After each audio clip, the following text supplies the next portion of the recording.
Hello everyone, welcome back to my channel.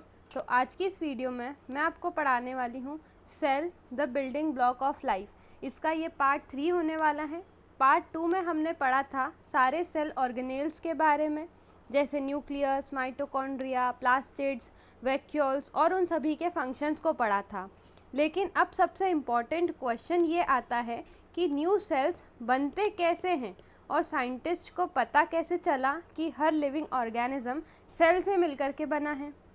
तो आज की इस वीडियो में हम डिटेल में पढ़ने वाले हैं सेल डिवीज़न और सेल थ्योरी के बारे में। बिल्कुल इजी लैंग्वेज में मैं आपको समझाने वाली हूँ और एग्जांपल्स के साथ आपको एक्सप्लेन करूँगी ताकि आपके सारे कंसेप्ट्स क्लियर हो जाएं।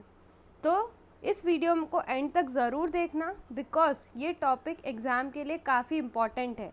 सो let's start the video. So our first topic is cell division in our body. तो हमारी बॉडी में सेल्स किस तरीके से डिवाइड करते हैं उस बारे में हम पढ़ेंगे। So in our body cells are continuously being replaced. हमारी बॉडी में नए सेल्स बनते जाते हैं और पुराने सेल्स को वो रिप्लेस कर देते हैं। हर दिन मिलियंस ऑफ सेल्स मरते हैं और न्यू सेल्स बनते हैं। ये रिप्लेसमेंट कंट्रोल्ड और ऑर्गेनाइज्ड वे में होता है, मतलब बहुत प्रॉपरली ये डिवीज़न होता है और रिप्लेसमेंट होता है। इस प्रोसेस को क्या कहा जाता है? सेल साइकिल कहा जाता है। सेल साइकिल क्या होता है? इसमें सारी स्टेप्स आती हैं जो सेल फॉलो करता है ग्रो करने के लिए और डिवाइड करने के लिए, तो उसी को सेल साइकिल कहा जाता है। नाउ सेल डिवीज़न कितने टाइप्स का होता है? सेल डिवीज़न मेनली 2 टाइप्स का होता है। First is mitosis and second is meiosis. बहुत ज़्यादा इंपॉर्टेंट है ये दोनों ही concept exam point of view से, तो इस वीडियो को ध्यान से देखना, ठीक है। तो चलिए हम सबसे पहले स्टार्ट करते हैं फर्स्ट टाइप से, जो कि है माइटोसिस। अब माइटोसिस क्या होता है? सो माइटोसिस को बेसिकली नॉर्मल डिवीज़न कहा जाता है। तो माइटोसिस कहाँ कहाँ पे यूज़ होता है? ग्रोथ में यूज़ होता है माइटोसिस का। Then repair of damaged tissue, अगर कोई टिश्यू डैमेज हो गए हैं तो उनके रिपेयरिंग में माइटोसिस होता है। ओल्ड टिश्यू के रिप्लेसमेंट जब होता है, जब भी माइटोसिस होता है। अब माइटोसिस में क्या होता है कि जो एक पेरेंट है वो डिवाइड होता है 2 डॉटर सेल्स में, यानी कि न्यू सेल्स में। जैसा कि आप इस इमेज में देख सकते हैं, ये क्या है?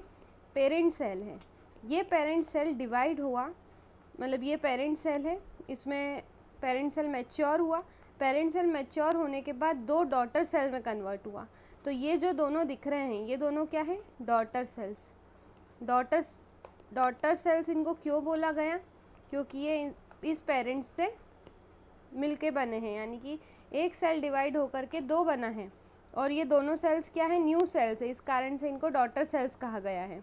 अब ये जो दोनों ही डॉटर सेल्स है वो जेनेटिकली आइडेंटिकल है, मतलब इनके अंदर जो जेनेटिक मटीरियल है, डीएनए जिसको हम बोलते हैं, वो एग्जैक्टली सेम होता है। इसीलिए इनको क्या बोलते हैं? जेनेटिकली आइडेंटिकल, मतलब जेनेटिक लेवल पे वो एक जैसे हैं। ये जो हैं इन दोनों के पास सेम नंबर ऑफ क्रोमोसोम्स है। ये जो आप यहाँ पे रेड और ब्लू कलर में दिख रहे हैं ये क्रोमोसोम शो किए गए हैं, तो इनके पास सेम नंबर ऑफ क्रोमोसोम्स हैं। ये इंश्योर करता है कि जो जेनेटिक इन्फॉर्मेशन है वो स्टेबल रहे, चेंज ना हो, ठीक है। यानी कि जो इसमें थी इन्फॉर्मेशन वही इस वाली डॉटर सेल में भी सेम इन्फॉर्मेशन होगी, जेनेटिक इन्फॉर्मेशन। तो ये था हमारा माइटोसिस के बारे में। अब मैं आपको थोड़ा सा प्रीवियस वीडियो के बारे में समझाना चाहती हूँ। कुछ हमने जो सेल ऑर्गेनेल्स पढ़े थे उनको एक बार और मैं शॉर्ट में समझा देती हूँ ताकि आपका रिवीजन हो जाएगा। तो देखो लास्ट वीडियो में हमने पढ़ा था लाइसोसोम्स के बारे में। तो जो लाइसोसोम्स थे वो क्या करते थे कि सेल को क्लीन करते थे और रिसाइकल करते थे मटेरियल्स को। अब हमने एक स्पर्म एंजाइम के बारे में पढ़ा था जो कि फर्टिलाइजेशन में हेल्प कर रहा था। माइटोकॉन्ड्रिया क्या करता है? एनर्जी प्रोडक्शन करता है। किस फॉर्म में करता है? एडिनोसिन ट्राइफॉस्फेट के फॉर्म में करता है। प्लास्टिड्स क्या करते हैं? प्लांट्स में फूड स्टोरेज का काम करते हैं और फूड बनाने में मदद करते हैं। क्लोरोप्लास्ट के बारे में पढ़ा था। क्लोरोप्लास्ट किस में हेल्प करता है? फोटोसिंथेसिस में हेल्प करता है क्लोरोफिल का यूज़ करके।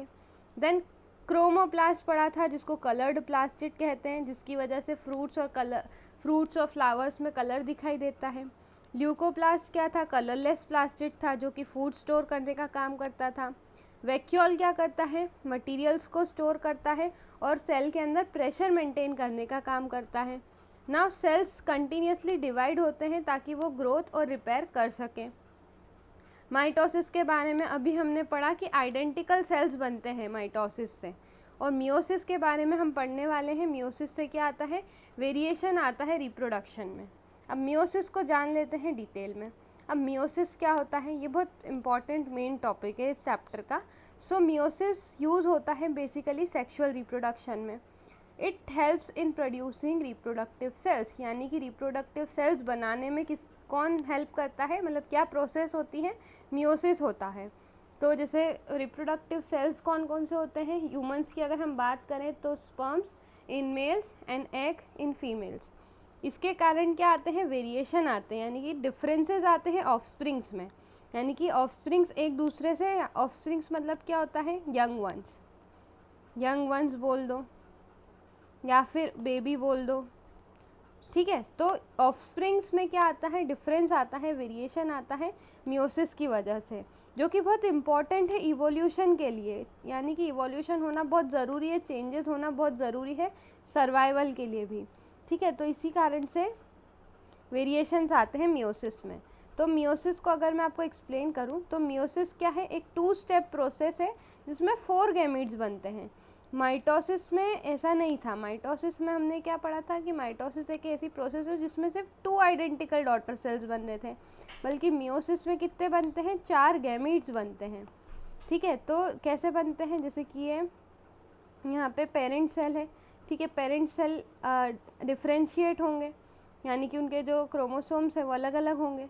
जब क्रोमोसोम्स ये जो पर्टिकुलर सेल है वो डिवाइड होगा 2 सेल्स में, ये वाला सेल भी डिवाइड होगा 2 सेल्स में, तो इस तरीके से 4 गैमीट्स बन जाते हैं।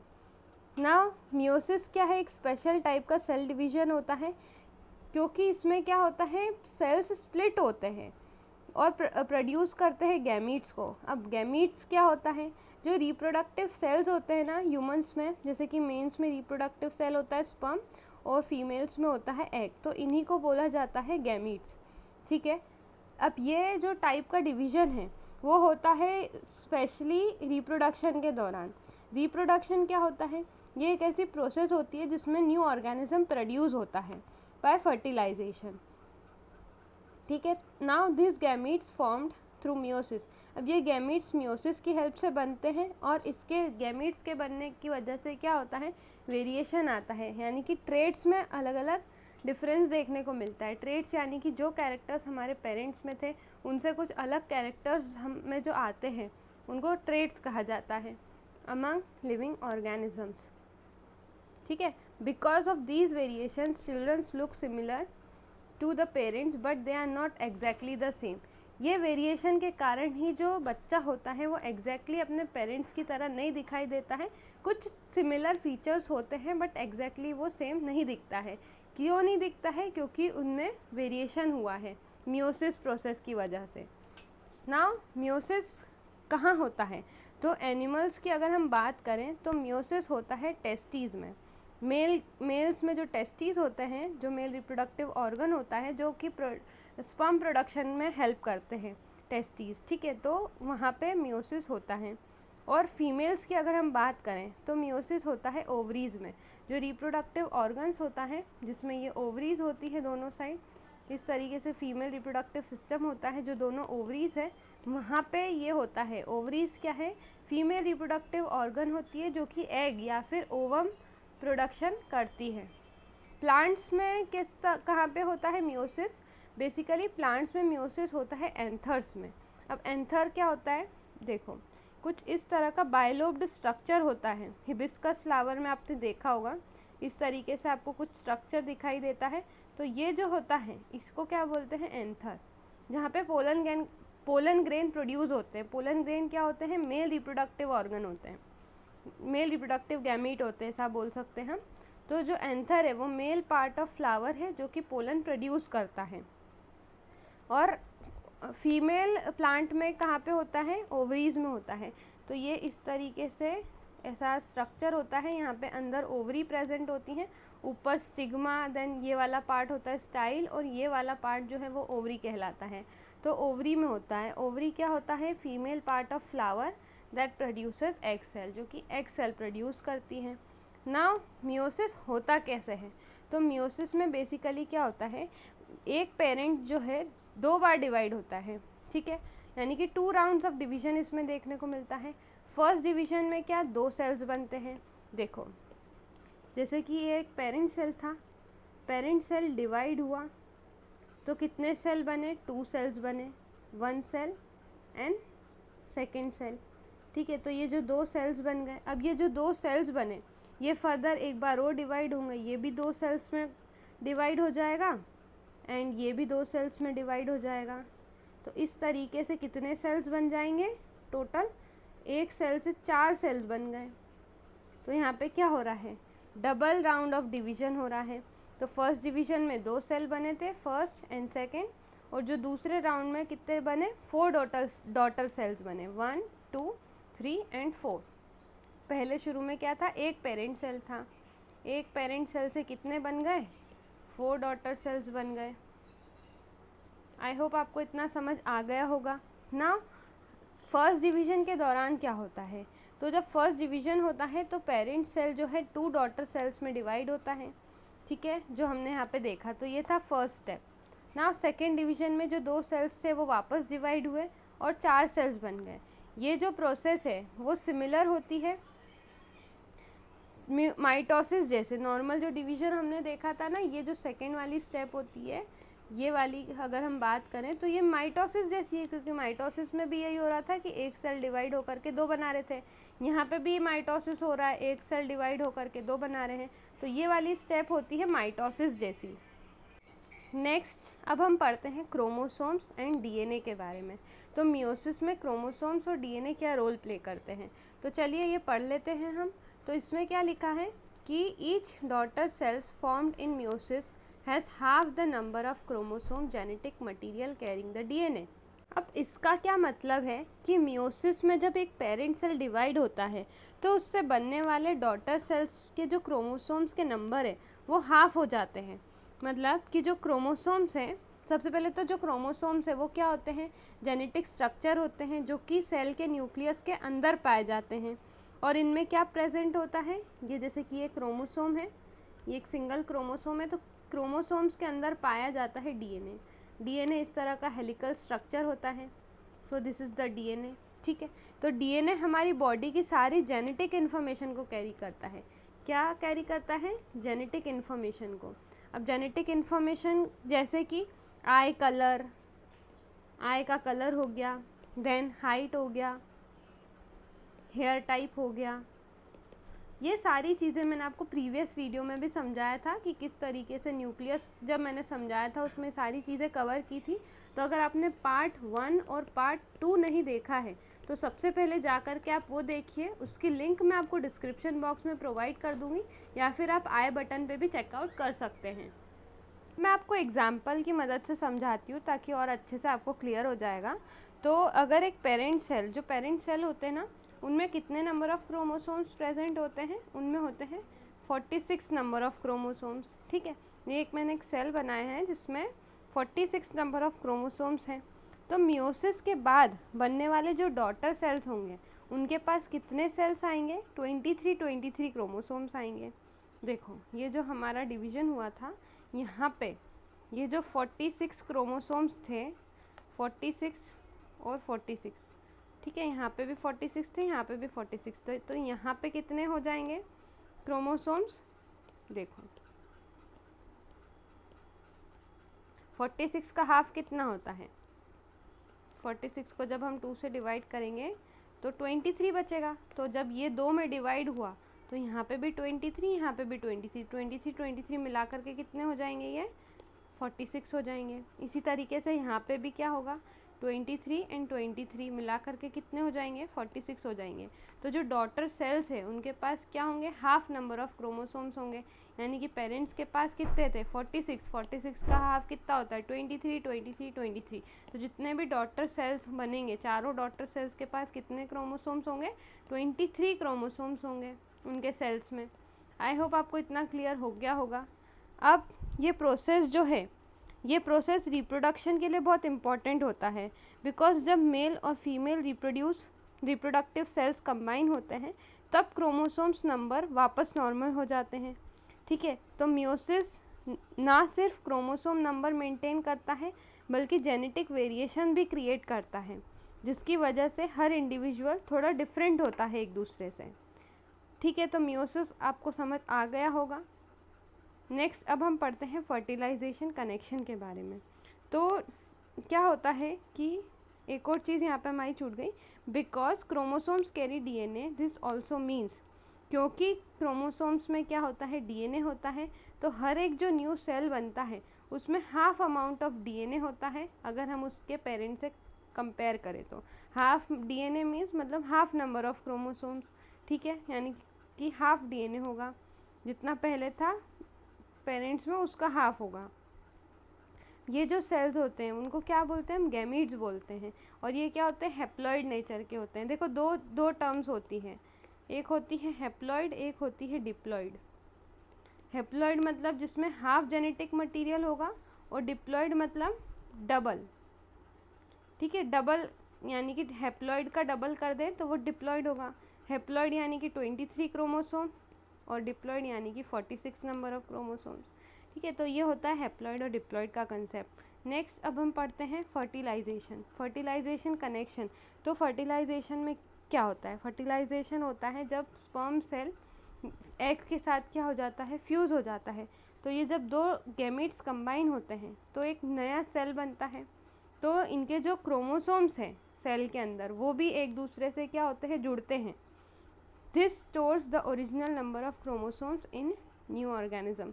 तो फिर जब जा कर के जो न्यू ऑर्गेनिज्म बना उनमें जो क्रोमोसोम का नंबर है वो नॉर्मल होता है। देखो सिंपली मैं आपको समझाऊं, जैसे कि एक पेरेंट सेल जो था वो 4 डॉटर सेल बना रहा था, तो अभी हम सिर्फ एक डॉटर सेल लेंगे।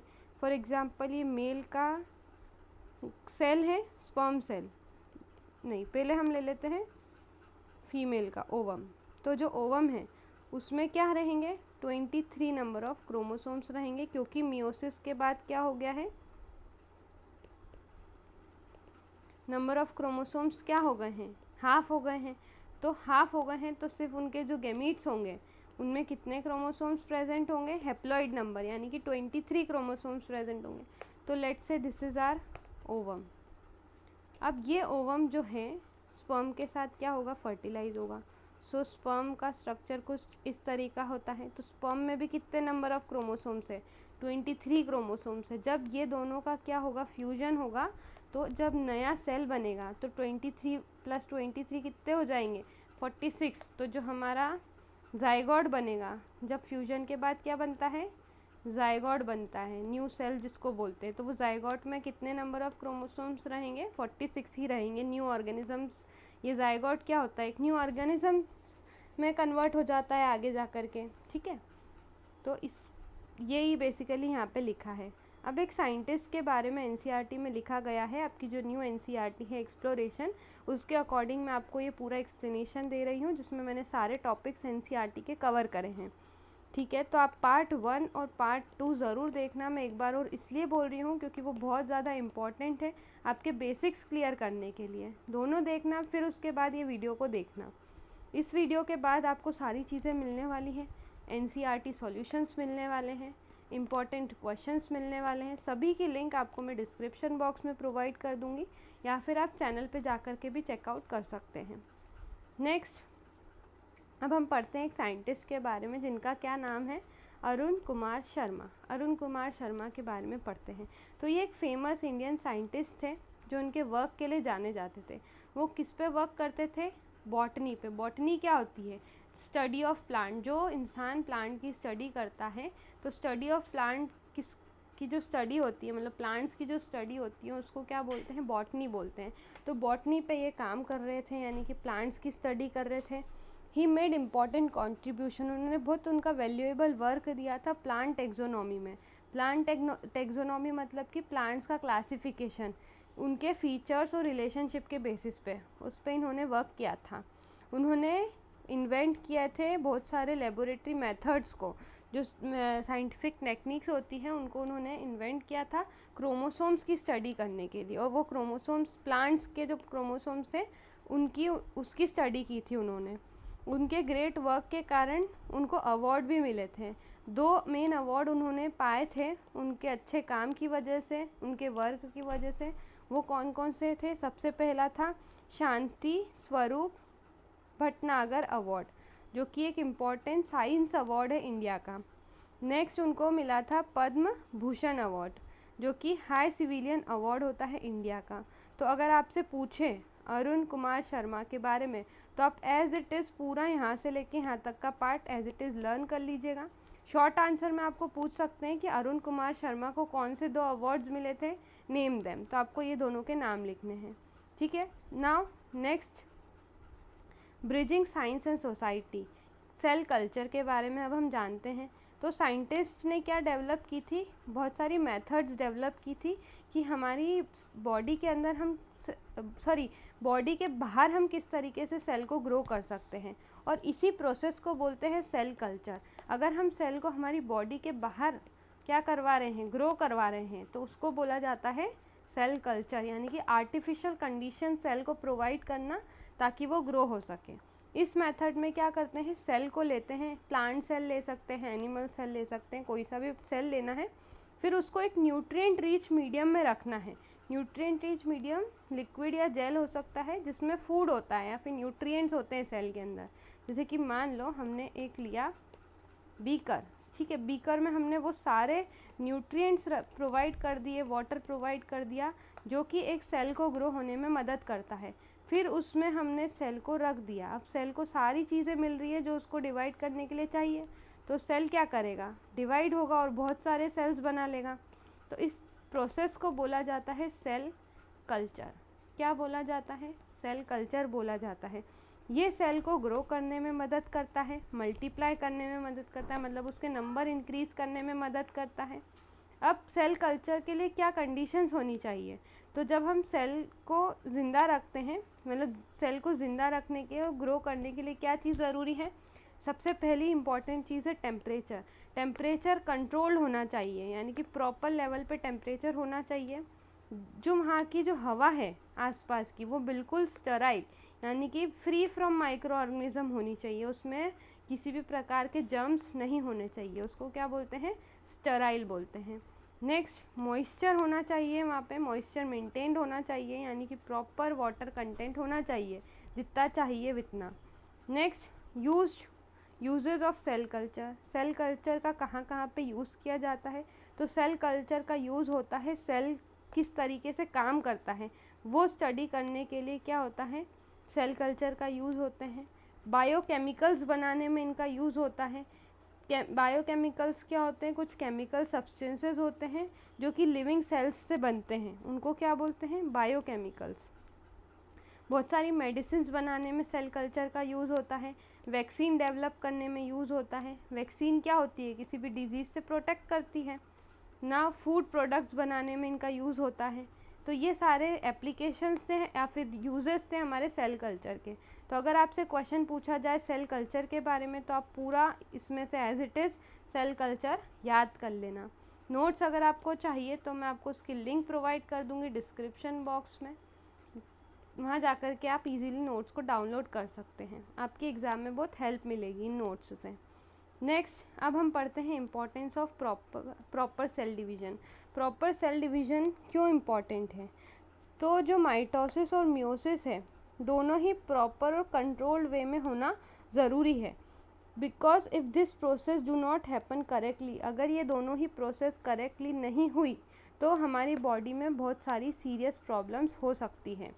तो अगर मान लो कि माइटोसिस में कुछ गड़बड़ हो गई, तो माइटोसिस अगर गलत हो गया बॉडी में, तो सेल क्या होंगे? अनकंट्रोलेबली डिवाइड होंगे विदाउट स्टॉपिंग, यानी कि डिवाइड होए जा रहे हैं बहुत सारे सेल्स, यानी कि रुक ही नहीं रहा है सेल डिवीज़न। मतलब इस तरीके से कंटिन्यूसली सेल्स क्या हो रहे हैं? डिवाइड होते जा रहे हैं अनकंट्रोल्ड मैनर में। मतलब जितना रिक्वायरमेंट है उससे भी कहीं गुना ज़्यादा जब सेल्स डिवाइड होने लग जाएंगे अगर माइटोसिस प्रॉपरली नहीं हुआ बॉडी में, तो इसके कारण ही क्या होती है, बहुत सारी कॉम्प्लिकेशंस हो जाती है कुछ ह्यूमन बींग्स में, जैसे कि ट्यूमर्स। आपने सुना होगा कि गठान हो गई, आपने आपके आसपास के लोगों से सुना होगा कि उसको वहाँ पे गठान हो गई, इस तरीके से जो गठान क्या होती है, ट्यूमर होती है। गठान कैसे होती है, जब एबनॉर्मली सेल ग्रो होने लग जाते हैं और इस तरीके से लंब बना लेते हैं, क्योंकि बहुत जितनी रिक्वायरमेंट थी उससे कई गुना ज़्यादा सेल डिवाइड हो गए, तो वहाँ पे क्या हो जाती है, गठान हो जाती है, ट्यूमर हो जाता है। क्योंकि वहाँ पे क्या होता है, रॉन्ग नंबर ऑफ क्रोमोसोम्स हो जाते हैं सेल में, यानी कि जितने क्रोमोसोम्स होना चाहिए उससे कई गुना ज़्यादा क्रोमोसोम्स बढ़ जाते हैं। अब अगर मान लो कि मियोसिस में एरर हो गया, मियोसिस में कुछ गड़बड़ हो गई, तो मियोसिस अगर गलत हो गया तो बहुत सारी जेनेटिक डिसऑर्डर्स हो जाते हैं। जेनेटिक डिसऑर्डर्स कैसे होते हैं, जब ऐसी डिजीज़ हो जाए कि कई जीन में कुछ खराबी आ गई, अगर जीन में फॉल्ट आ गया कुछ, तो उस कारण से क्या होते हैं, जेनेटिक डिसऑर्डर्स हो जाते हैं। और ये जो ऑर्डर्स है उनके कारण क्या होता है, डेवलपमेंटल प्रॉब्लम्स होती है ह्यूमंस में, जैसे कि ग्रोथ नहीं हो पाती है, डेवलपमेंट नहीं हो पाता है, ये सारी चीज़ें देखने को मिलती हैं। और कुछ अनयूजुअल फिज़िकल फीचर्स देखने को मिलते हैं, मतलब जिस तरह से बॉडी दिखनी चाहिए थी वैस तरह से नॉर्मल बॉडी नहीं दिखाई देती है, उसमें कुछ अलग ही एबनॉर्मल फीचर्स आ जाते हैं फिज़िकली, ठीक है। यानी कि बाहर से कुछ जैसे गठान हो जाती कहीं पे, तो वहाँ का एरिया पूरा क्या हो जाता है, स्वेल हो जाता है, इस तरीके से, ठीक है ना। फॉल्टी मियोसिस की वजह से और भी ज़्यादा बहुत सारी कॉम्प्लिकेशंस हो जाती हैं, जैसे कि फ़ीमेल्स में क्या होता है, अर्ली प्रेगनेंसी लॉस हो जाता है, जैसे कि मिसकैरेज हो जाता है। मिसकैरेज के बारे में आपने सुना होगा कि कोई फ़ीमेल थी, उसमें मिसकैरेज हो गया, यानी कि जो बेबी डेवलप होना था वो डेवलप नहीं हुआ और जो फीमेल है उसके वॉम्ब में ही ख़त्म हो गया। इसके कारण से क्या होता है, फर्टिलिटी रिड्यूस होती है, यानी कि डिफ़िकल्टी इन हैविंग चिल्ड्रंस नहीं हो पाते हैं, फर्टिलिटी लूज़ हो जाती है, रिड्यूस हो जाती है। तो ये सारी प्रॉब्लम्स देखने को मिलती है अगर हमारा जो सेल डिवीज़न है वो प्रॉपरली नहीं हुआ तो। नाउ अब हम पढ़ते हैं पॉज एंड पॉन्डर, जो हमारी न्यू एनसीईआरटी है उसमें पॉज एंड पॉन्डर भी दे रखे हैं बीच बीच में। तो उसमें क्या बताया है, पॉज एंड पॉन्डर क्या बताते हैं, थिंकिंग क्वेश्चन को एक्सप्लेन करते हैं। तो Q6 आइडिया के बारे में अब हम पढ़ते हैं क्वेश्चन। तो यहाँ पे जो है ना सेल है, सेल क्या होते हैं, यूजुअली स्मॉल होते हैं। उसका रीज़न क्या है कि अगर सेल बहुत बड़ा होगा तो वो मटेरियल्स का एक्सचेंज आसानी से नहीं कर पाएगा, जैसे कि ऑक्सीजन, फूड वेस्ट को वो एफिशिएंटली एक्सचेंज नहीं कर पाएगा अपने सराउंडिंग के साथ। This is related to surface area and volume. ये सरफेस एरिया और वॉल्यूम से रिलेटेड है। सरफेस एरिया क्या होता है, जो आउटर एरिया होता है सेल का, जैसे कि ये सेल है तो इसके जो बाहर एरिया है इसका सरफेस एरिया कहलाता है। वॉल्यूम यानी कि उसके अंदर क्या कितना क्या कंटेंट है वो उसका वॉल्यूम कहलाता है। स्पेस इनसाइड द सेल, मतलब अगर सेल छोटा होगा तो उसका सरफेस एरिया अच्छा होगा, जितना छोटा सेल उतना ज़्यादा सरफेस एरिया, और ठीक है, और सरफेस एरिया ज़्यादा होगा तो उससे क्या होगा, मटेरियल्स का एक्सचेंज आसानी से हो पाएगा सेल से। नेक्स्ट है Q7 idea, if sales division यानी कि mitosis stops in skin cell, अगर स्किन सेल में माइटोसिस वाला सेल डिवीज़न अगर रुक जाए तो क्या होगा, तो ये होगा कि जो पुराने सेल्स हैं वो मर जाएंगे और नए सेल्स बन नहीं पाएंगे। नए सेल्स क्यों नहीं बन पाएंगे, क्योंकि वहाँ पे क्या हो रहा है, सेल डिवीज़न ही नहीं हो रहा है, इस कारण से न्यू सेल्स फॉर्म नहीं हो पाएंगे। और जो हमें जैसे कि मान लो स्किन पे कुछ कट लग जाता है, तो कट लग जाता है तो वहाँ के सेल्स क्या हो जाते हैं, डेड हो जाते हैं, तो उनका न्यू सेल्स से रिप्लेस होना ज़रूरी है, तो वो रिप्लेसमेंट नहीं हो पाएगा, जिसके कारण से वो घाव नहीं भर पाएगा, तो वहाँ पे क्या होगा, वुंड्स जो कट्स है वो हील नहीं हो पाएंगे। स्किन जो है डैमेज्ड हो जाएगी, टाइम के साथ साथ ख़राब होती जाएगी, क्योंकि न्यू सेल्स बन ही नहीं रहे हैं। तो इस कारण से सेल डिवीज़न हमारी स्किन सेल्स में होना बहुत इम्पॉर्टेंट है। और ये जो माइटोसिस है वो हेल्प करता है सेल डिवीज़न में, ताकि आसानी से हीलिंग हो पाए और रिपेयर हो सके, न्यू सेल जो बेकार सेल्स है वो रिपेयर हो जाए। ठीक है, तो हमने क्या क्या पढ़ा, कंक्लूड कर लेते हैं।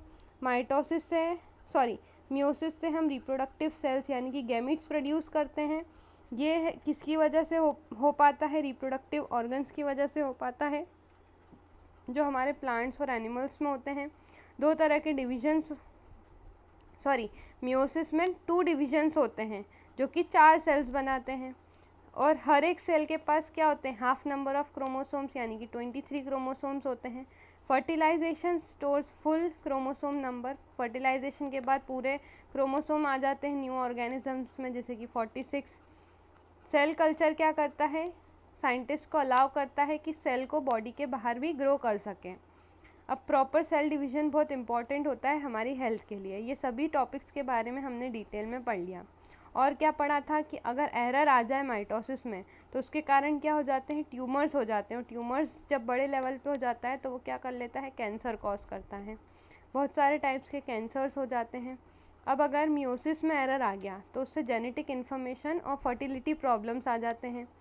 अब हम पढ़ते हैं हमारे इस चैप्टर का लास्ट टॉपिक, जो कि है सेल थ्योरी। तो सेल थ्योरी से क्वेश्चन आता है एग्ज़ाम में, क्योंकि ये बहुत इम्पॉर्टेंट है। The unifying principle of biology इसको कहा जाता है। इसका एक्सप्लेनेशन मैं आपको देती हूँ, पूरा जो एनसीईआरटी में दिया है वो पूरा एक्सप्लेन करूँगी। Now an important observation finding about living organism, living things is that all organisms are made up of cell. तो ये चीज़ हमको पता चल गई कि जितने भी मतलब जो हम ऑर्गेनिजम्स हैं वो सभी सेल से मिलके बने हैं। इसका मतलब ये है कि जितने भी लिविंग थिंग्स हैं, भले ही से वो छोटे से बैक्टीरिया हों या फिर हम जैसे लार्ज ह्यूमंस हो, वो सभी सेल से, एक सेल से मिलकर के बने हैं। वो एक सेल कौन सा होता है जिससे ह्यूमंस बनते हैं, जो पहला सेल जो बनता है फर्टिलाइजेशन के बाद, वो क्या होता है, जाइगोट। जाइगोट डिवाइड होता है, मतलब उसमें सेल डिवीज़न होता है, तो बन जाता है एम्ब्रियो। एम्ब्रियो आगे जा कर के डिवाइड होता है, वो बन जाता है फीटस। फीटस आगे जा कर के पूरा एक बेबी बना लेता है। बेबी में जब ग्रोथ होती है तो एक अडल्ट बन जाता है। इस तरीके से एक सेल से शुरुआत होती है जाइगोट से, और पूरा एक क्या बन जाता है, अडल्ट ह्यूमन बीइंग बन जाता है। तो शुरुआत कहाँ से हुई थी, एक सेल से हुई थी और पूरा ऑर्गेनिज्म बन गया। ठीक है, तो इसी बारे में इसमें बताया गया है। अब हम आगे पढ़ते हैं। So, in 1838, a German botanist, scientist who study plants, जो साइंटिस्ट प्लांट को स्टडी करते थे, जिनका नाम था मैथियस श्लिडिन।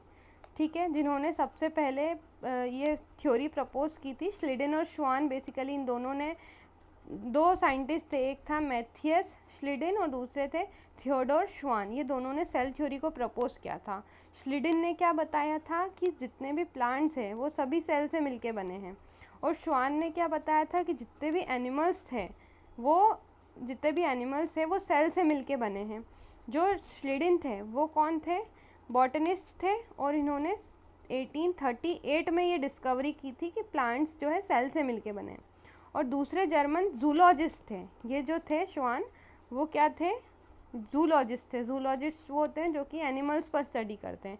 उन्होंने कब की थी इसकी खोज, 1839 में की थी, और बताया था कि सारे एनिमल्स जो हैं वो सेल से मिलके बने हैं। फिर बाद में 1855 में एक और साइंटिस्ट आए। कौन, एक जर्मन साइंटिस्ट आए, रुडोल्फ वर्चाउ। तो ये जो रुडोल्फ वर्चाउ थे, उन्होंने इस थ्योरी को एक्सपांड किया, यानी कि और भी ज़्यादा डेवलप किया सेल थ्योरी को। और उन्होंने फिर बताया कि जो न्यू सेल्स है वो काय से बने हैं, प्री एग्जिस्टिंग सेल से बने हैं। तो ये बहुत ज़्यादा इंपॉर्टेंट लाइन है, most important line of this chapter, कि सेल थ्योरी क्या बोलती है। सेल थ्योरी को एक्सपांड किसने किया था, वर्चाउ ने किया था। सेल थ्योरी की शुरुआत किसने की थी, श्लिडिन ने की थी, फिर श्वान ने भी की थी, और फिर उसको एक्सपांड किसने किया था, वर्चाउ ने किया था। तो वर्चाउ ने बताया था कि जो न्यू सेल्स है वो पुराने सेल से मिलके बने होते हैं। ठीक है, और ये हमने देख भी लिया कि किस तरीके से पुराना सेल डिवाइड होकर दो नए सेल बनाते हैं। ये दो नए सेल आगे जा कर के और नए सेल्स बनाते हैं। इस तरीके से जो नए सेल्स है वो पुराने सेल से ही बनते हैं।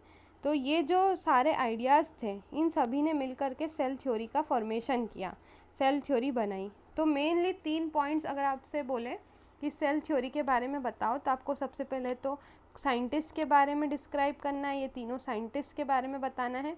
देन आपको ये पॉइंट्स लिखने हैं, ये 3 पॉइंट्स जो कि बहुत इंपॉर्टेंट है एग्ज़ाम पॉइंट ऑफ व्यू से, और ये आपको एग्ज़ाम में एज इट इज़ लिख के आना है, एज इट इज़। तो इसको लर्न कर लेना। तो इसमें क्या बोला है सबसे पहले पॉइंट में, that all living organisms are made up of 1 और मोर सेल्स, यानी कि जितने भी लिविंग ऑर्गेनिज्म है वो एक या फिर एक से ज़्यादा सेल से मिलके बने। देखो 1 और मोर क्यों लिखा है, क्योंकि 1 सेल यानी कि यूनिसेल्युलर, जैसा कि हमने पार्ट 1 में पढ़ा था। मोर सेल यानी कि मोर देन 2 सेल्स क्या होते हैं, मल्टी सेल्युलर। तो ये इस तरह से 2 तरह के सेल्स होते हैं लिविंग ऑर्गेनिज्म जिससे मिलकर के बने होते हैं। Next, the cell is the basic unit, यानी कि स्मॉलेस्ट यूनिट होती है हमारी ह्यूमन बॉडी की, और वो फंक्शन परफॉर्म करती है, यानी कि अपना अपना वर्क परफॉर्म करते हैं सेल्स हमारी लिविंग ऑर्गेनिजम्स में, और हमारी जो डेली लाइफ प्रोसेसेस है वो करने में हेल्प करते हैं। फिर दूसरा जो वर्चाओं ने बताया था कि जो न्यू सेल्स है वो प्री एग्जिस्टिंग सेल से मिलके बने होते हैं। तो यही 3 पॉइंट्स आपको याद रखना है। ये जो थर्ड पॉइंट है इसकी जगह आप ये वाली लाइन लिखना, ये ज़्यादा एक्यूरेट है। नेक्स्ट, अब यूनिफाइंग क्यों बोला हमने यहाँ पे, जब टॉपिक पढ़ा था तो यहाँ पे सेल थ्योरी को यूनिफाइंग प्रिंसिपल क्यों बोला बायोलॉजी का, तो वो जान लेते हैं। यूनिफाइंग का मतलब होता है ब्रिंगिंग टुगेदर, मतलब एक साथ लाना, क्योंकि ये जो थ्योरी है वो जितने भी लिविंग ऑर्गेनिजम्स हैं उनको कनेक्ट करती है, जैसे कि बैक्टीरिया, ह्यूमन बींग्स, तो ये सारे ही काय से बने हैं, सेल से मिलके बने हैं। तो ये क्या है, एक दूसरे से यूनिफाइड है, कनेक्टेड है। ये एक्सप्लेन करती है कंटिन्यूटी को, यानी कि कंटिन्यूएशन ऑफ लाइफ पॉसिबल हो पाती है, क्योंकि क्या हो रहा है, सेल डिवीजन हो रहा है, सेल कंटिन्यूसली डिवाइड हो रहे हैं और न्यू सेल्स बन रहे हैं, तो यहाँ पे कंटिन्यूटी ऑफ लाइफ देखी जा रही है। ठीक है, तो ये हो गया हमारा यहाँ पे।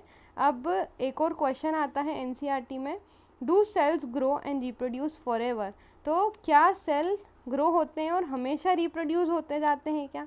तो इसका एक्सप्लेनेशन है कि सेल्स जो है ग्रो और डिवाइड होते हैं कंट्रोल्ड वे में, यानी कि कंट्रोल, ऐसा नहीं कि बहुत ज़्यादा सेल डिवीजन हो जा रहा है, कंट्रोल्ड वे में होता है ये।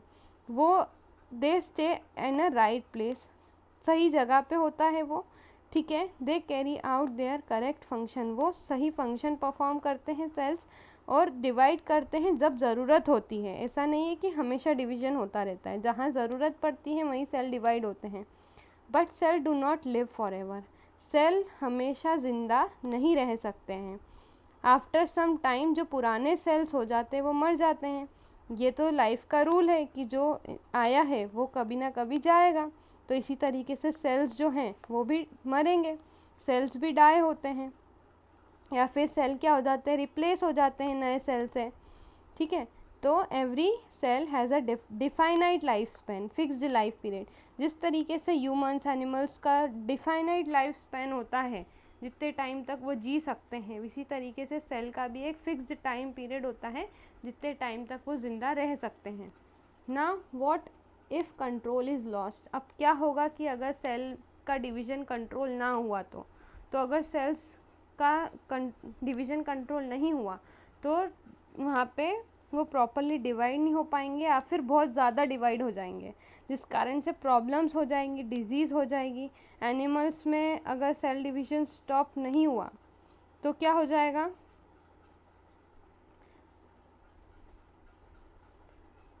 सेल डिवीज़न कब रुक जाता है, जब वो नियर बाय सेल के कांटेक्ट में आ जाता है, तो सेल डिवीज़न क्या हो जाता है, रुक जाता है, क्योंकि स्पेस ही नहीं है डिवाइड होने की, तो वो आगे जा कर के डिवाइड ही नहीं होगा सेल।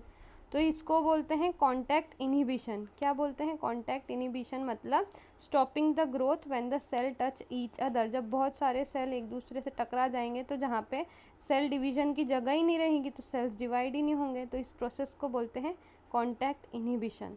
अब डिफरेंस एक इम्पॉर्टेंट ये होता है कि एनिमल सेल में क्या होता है, स्लो कांटेक्ट इनहिबिशन होता है, बल्कि जो प्लांट सेल है उनमें स्लो कांटेक्ट इनहिबिशन नहीं होता है। क्यों? क्योंकि प्लांट सेल क्या होते हैं, रिजिड होते हैं, क्योंकि उनमें क्या होती है, सेल वॉल होती है, सो दे बिहेव डिफरेंटली, इस तरीके से, इस कारण से वो अलग तरीके से काम करते हैं।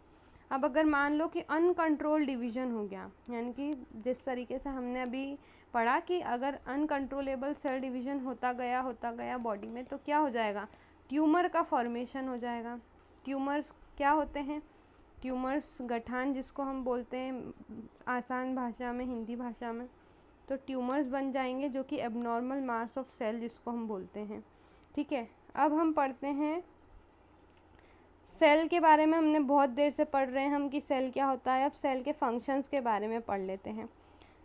पर सेल जो है बहुत छोटा होता है, बट वो बहुत इंपॉर्टेंट फंक्शंस परफॉर्म करता है हमारी बॉडी में, जैसे कि एनर्जी प्रोड्यूस करता है, नए सब्सटेंसेस बनाने में मदद करता है, कुछ सब्सटेंसेस या फिर मटेरियल्स सिक्रीट करता है, नए सेल्स बनाने में मदद करता है। तो ये सारे इंपॉर्टेंट फंक्शंस होते हैं जो कि एक सेल परफॉर्म करता है हमारी बॉडी में।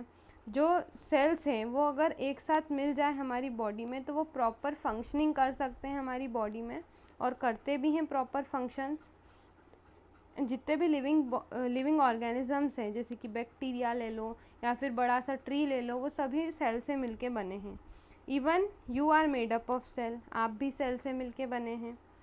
Now ready to go beyond, जो ऑरेंज बॉक्स दे रखे हमारे एनसीईआरटी में, उसमें क्या बोला गया है, how do cells maintain balance. तो सेल किस तरीके से बैलेंस मेंटेन करते हैं, तो बैलेंस मेंटेन करते हैं थ्रू प्रोग्राम्ड सेल डेथ।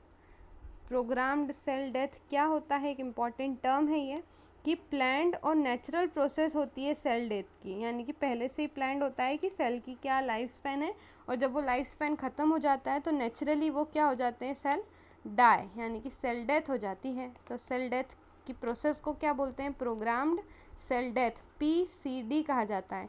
ये भी आपके एग्ज़ाम में वेरी शॉर्ट क्वेश्चन में आ सकता है। अब प्रोग्राम्ड सेल डेथ क्या है, एक जेनेटिकली रेगुलेटेड, जो कि जीन्स कंट्रोल करते हैं इस प्रोसेस को। इसमें अनवांटेड और डैमेज्ड सेल क्या हो जाते हैं, रिमूव हो जाते हैं। ये इम्पॉर्टेंट क्यों होता है, ताकि नॉर्मल डिवीज़न हो सके और ऑर्गन्स प्रॉपरली फंक्शन कर सके, इस कारण से ये इम्पॉर्टेंट होता है PCD। इसके एग्जांपल्स अगर हम देखें तो जो एम्ब्रियो होता है, अभी मैंने आपको एम्ब्रियो बताया, एम्ब्रियो क्या होता है, डेवलपिंग बेबी होता है। तो वो क्या फॉर्म करता है, initially fingers are initially joined, तो PCD removes the extra cells from fingers. देखो जो एम्ब्रियो होता है ना, उनकी जो फिंगर्स, मतलब फीटस जब बनता है उसके पहले एम्ब्रियो बनता है, तो इस तरह से जो फिंगर्स होती है बेबी की, ठीक है, तो वो इस तरह चिपकी हुई रहती है बीच बीच में से। अब यहाँ पे क्या है, सेल्स चिपके हुए एक दूसरे से, इस कारण से फिंगर्स ऐसी है। तो PCD क्या हेल्प करता है कि ये फिंगर्स अलग अलग हो जाए, और बीच के जो सेल्स है, अनवांटेड सेल्स, उनको क्या कर देता है, रिमूव कर देता है, और प्रॉपर हैंड का फॉर्मेशन हो जाता है। ठीक है, इसके कारण फिंगर सेपरेट हो जाती है वेब्ड होने की जगह। वेब्ड यानी कि ये जो स्ट्रक्चर होता है ना, वेब्ड फीट आपने सुना होगा, यानी कि बिल्कुल चिपकी हुई, तो उसको अलग करने में, सेपरेट करने में ये मदद करता है PCD। अब एक और साइंटिस्ट के बारे में बताया गया है हमारी NCERT में, मीट अ साइंटिस्ट, जो कि ऑरेंज बॉक्स में दिया गया है। तो जो साइंटिस्ट थे उनका नाम क्या था, गॉटलेब हेबरलैंड। ठीक है, तो ये जो साइंटिस्ट थे ये ऑस्ट्रियन बॉटनिस्ट थे, यानी कि प्लांट साइंटिस्ट थे। इन्होंने 1902 में क्या करा था, एक डिस्कवरी की थी, जिसमें उन्होंने बताया था, यानी कि उन्होंने प्रपोज किया था कि any plant cell if given proper condition like right nutrients environment can develop into a complete plant. अगर एक प्लांट को प्रॉपर कंडीशंस दी जाए, उसको जैसे कि न्यूट्रिएंट्स प्रॉपर प्रोवाइड करना और उसके लायक इन्वायरमेंट प्रोवाइड कर दे, तो हम उसको प्रॉपर कंप्लीट प्लांट में डेवलप कर सकते हैं। तो ये चीज़ उन्होंने बताई थी, ये साइंटिस्ट ने। ठीक है, अब इसका मतलब क्या है कि फुल्ली मैच्योर प्लांट जो है, न्यू वो बना लेगा न्यू प्लांट। ठीक है, तो जो एबिलिटी होती है कि एक पूरा, मतलब जो प्लांट है उसी से एक नए प्लांट को बनाना, उस प्रोसेस या फिर उस एबिलिटी को क्या बोलते हैं, टोटीपोटेंसी बोलते हैं। यानी कि ability to form complete organism from one cell, एक सेल से मिल करके, देखो जैसे कि मान लो प्लांट का एक सेल लिया, उससे उसको पूरे न्यूट्रिएंट्स वगैरह सब प्रोवाइड करे, उससे पूरा एक नया प्लांट डेवलप हो गया। तो इस एबिलिटी को क्या बोलते हैं, टोटीपोटेंसी, जो कि एक बहुत इंपॉर्टेंट टर्म है और आपके एग्ज़ाम में पूछी जा सकती है। ठीक है, अब इसकी इम्पॉर्टेंस क्या होती है कि ये किस में यूज़ होता है, सेल टिश्यू कल्चर टेक्नोलॉजी में इसका यूज़ होता है। यानी कि जो सेल्स को ग्रो किया जाता है, प्लांट्स के सेल को जब लेबोरेटरीज़ में ग्रो किया जाता है, उसको प्लांट टिश्यू कल्चर बोलते हैं। प्लांट टिश्यू कल्चर टेक्नोलॉजी में इस वाली एबिलिटी का यूज़ किया जाता है, जिससे कि नया प्लांट या फिर कुछ नया सब्सटेंस बनाया जा सकता है इन वीवो यानी कि लेबोरेटरीज़ में, sorry in vitro, in vitro means in laboratories, in vitro conditions provide करके एक नया प्लांट बनाना। नाउ एक और ऑरेंज बॉक्स आता है that is threads of curiosity. Threads of curiosity में क्या बोला है एनसीईआरटी ने कि how do cancer cells grow and spread, cancer cells grow कैसे होते हैं और स्प्रेड कैसे होते हैं। तो नॉर्मली सेल ग्रो करते हैं और कंट्रोल्ड वे में ग्रो करते हैं और डिवाइड करते हैं, बट कैंसर के केस में क्या होता है, ट्यूमर्स जब बड़े लेवल पे हो जाए तो कैंसर कहलाता है। तो कैंसर में सेल्स अनकंट्रोलेबली डिवाइड होते हैं और एबनॉर्मली डिवाइड होते हैं, यानी कि नॉर्मल सेल ग्रोथ नहीं होती है, बहुत ज़्यादा तेज़ हो जाती है सेल ग्रोथ, जिसके कारण अनकंट्रोल सेल डिवीज़न होता है, जिसके कारण से क्या हो जाते हैं, ट्यूमर्स हो जाते हैं। अब दो टाइप के ट्यूमर्स होते हैं, एक होता है बिनाइन ट्यूमर यानी कि ये नॉन कैंसरस होता है और ज़्यादा हार्मफुल नहीं होता है, प्रॉपर ट्रीटमेंट अगर हम ले तो इसको ठीक किया जा सकता है इस टाइप ट्यूमर को। बल्कि जो मैलिग्नेंट ट्यूमर होता है वो बहुत ज़्यादा खतरनाक होता है, हार्मफुल होता है और क्या होता है, कैंसरस होता है, कैंसरस और हार्मफुल होता है ये, ठीक है। तो मैलिग्नेंट ट्यूमर में क्या होता है, these can invade enter near by tissues, आसपास के टिश्यू में भी ये एंटर हो जाता है और पूरी बॉडी पे ये क्या हो जाता है, फैल जाता है ये वाला ट्यूमर, यानी कि ट्यूमर सेल्स पूरी बॉडी में डेवलप हो जाते हैं, जो कि बहुत ज़्यादा डेंजरस है और इसके कारण हम कोई भी इंसान यानी कि मर भी सकता है, क्योंकि कैंसरस सेल्स बहुत डेंजरस होते हैं और जब एक्सेसिव सेल ग्रोथ हो जाती है उसके कारण बहुत सारी कॉम्प्लिकेशंस हमारी बॉडी में आती हैं। तो यहाँ पे हमारा ये चैप्टर कंप्लीट हुआ। अब इस वीडियो को मैं और कंक्लूड कर देती हूँ जो हमने अभी पढ़ा, ताकि आपका रिवीजन हो जाएगा। तो जितने भी लिविंग थिंग्स थे वो सभी सेल से मिलके बने हैं। सेल बेसिक यूनिट है हमारी लाइफ की। जो न्यू सेल्स हैं वो ओल्ड सेल से मिलके बने होते हैं। सेल्स ग्रो करते हैं, डिवाइड करते हैं और डाई यानी कि मर जाते हैं, और ये कंट्रोल्ड वे में होता है हमारी बॉडी में। और जब अनकंट्रोल्ड वे में डिवीज़न होने लग जाए तो बहुत सारी डिजीज़ेस देखने को मिलती हैं, जैसे कि कैंसर। ये सेल क्या करते हैं, बैलेंस मेंटेन करके रखते हैं थ्रू प्रोग्राम्ड सेल डेथ, ठीक है, PCD, ये भी हमने पढ़ लिया। और कुछ प्लांट्स जो होते हैं, प्लांट सेल्स जो होते हैं, वो नए पूरे के पूरे एक नया प्लांट बना लेते हैं, तो उसी एबिलिटी को बोला जाता है टोटीपोटेंसी। आई होप आपको पूरा चैप्टर अच्छी तरह से क्लियर हो गया होगा। इस चैप्टर में हमने बेसिकली 3 पार्ट्स में पूरे चैप्टर को कंप्लीट करा। पार्ट 1 में हमने जाना था इंट्रोडक्शन के बारे में, डिटेल में इंट्रोडक्शन पढ़ा था, सब कुछ पढ़ा था हमने इंट्रोडक्शन में। Prokaryotic, eukaryotic, multicellular, unicellular cells क्या होते हैं, सबसे पहले सेल किसने डिस्कवर किया था, माइक्रोस्कोप के बारे में हमने पढ़ा था, और भी बहुत सारे टॉपिक्स हमने पार्ट 1 में पढ़े थे। पार्ट 2 में हमने क्या पढ़ा, पार्ट 2 में हमने सेल इंटीरियर के बारे में पढ़ा था, यानी कि सेल के अंदर क्या क्या होता है। सेल के अंदर बहुत सारे क्या होते हैं, सेल ऑर्गेनेल्स होते हैं। सेल ऑर्गेनेल्स का हमने हर एक ऑर्गेनेल का फंक्शन डिटेल में पढ़ा था और उनका क्या रोल होता है वो पढ़ा था। फिर हमने और आगे बढ़े पार्ट 3, यानी कि इस वीडियो में हमने क्या पढ़ा, इस वीडियो में हमने पढ़ा सेल डिवीज़न के बारे में। सेल डिवीज़न क्या होता है, साथ में हमने सेल थ्योरी के बारे में पढ़ा, और भी अदर छोटे छोटे जो टॉपिक्स थे उनके बारे में हमने पढ़ा। तो इसी के साथ हमारा जो चैप्टर नंबर 2 है ऑफ आर न्यू NCERT, जिसका नाम है cell the building block of life, वो हमने कर लिया कंप्लीट। और इसका अगर आपको NCERT सॉल्यूशन चाहिए तो वो भी आपको NCERT लाइन बाय लाइन मैंने समझाई है, वो भी आपको मैं डिस्क्रिप्शन बॉक्स में प्रोवाइड कर दूंगी। वहाँ जाकर के आप पूरी NCERT को भी डिटेल में समझ सकते हैं। वैसे ये 3 पार्ट्स को अगर आपने देख लिया है तो आपने NCERT के सारे टॉपिक्स को ऑलरेडी कवर कर लिया है, बट फिर भी अगर आप NCERT पढ़ना चाहते हैं तो आप उस वीडियो को देख लेना। इम्पॉर्टेंट क्वेश्चंस मैं प्रोवाइड करूँगी आपको इस चैप्टर से रिलेटेड, जो कि आपके एग्ज़ाम पॉइंट ऑफ व्यू से बहुत इंपॉर्टेंट होने वाले हैं। उसकी लिंक भी आपको डिस्क्रिप्शन बॉक्स में मिल जाएगी। साथ ही NCERT सॉल्यूशन की भी वीडियो आपको मैं दूंगी। NCERT सॉल्यूशंस भी इम्पॉर्टेंट होते हैं, वो भी आपको एग्ज़ाम के पहले पढ़ के जाना है। तो सारे NCERT सॉल्यूशंस को मैं आपको ईजी लैंग्वेज में समझाऊंगी, उसकी लिंक भी डिस्क्रिप्शन बॉक्स में मिल जाएगी। नोट्स आपको मैं प्रोवाइड कर दूँगी। लास्ट में मैं आपको बोलना चाहती हूँ कि आपको अगर कुछ भी डाउट है इस वीडियो से रिलेटेड तो आप कमेंट ज़रूर कीजिएगा। कमेंट मैं सारे पढ़ती हूँ और सारे कमेंट्स का रिप्लाई करती हूँ, ठीक है, तो अगर आपको इस वीडियो से वैल्यू मिली तो चैनल को सब्सक्राइब ज़रूर कर देना, लाइक ज़रूर करना इस वीडियो को। आपके लाइक और सब्सक्राइब से मुझे बहुत मोटिवेशन मिलता है इसी तरह की इम्पॉर्टेंट वीडियोस बनाने के लिए, और आपके लिए जो हेल्पफुल वीडियोस है वो मैं बना पाती हूँ। तो ऐसे ही चैनल को सपोर्ट कीजिएगा। Thank you, please support and stay tuned.